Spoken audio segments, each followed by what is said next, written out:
When people say to me that having an electric bike is cheating, I just think, but I'm not competing against anyone.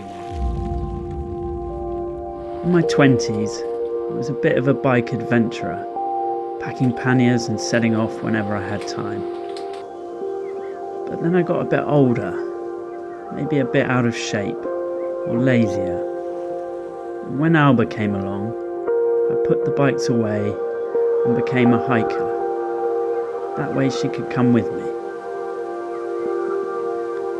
And then one day I saw this bike and I just thought, what madness. A bike I could put her in and ride out to a mountain trail. I could chase her. She could chase me. We could run together, perhaps. And ultimately, having some electricity helps give me a little push up the bigger hills. I can pack a bigger tent, maybe a bit more wine. But it certainly doesn't make it easy. It's as hard as I choose it to be. But it does mean I get to bring Alba with me.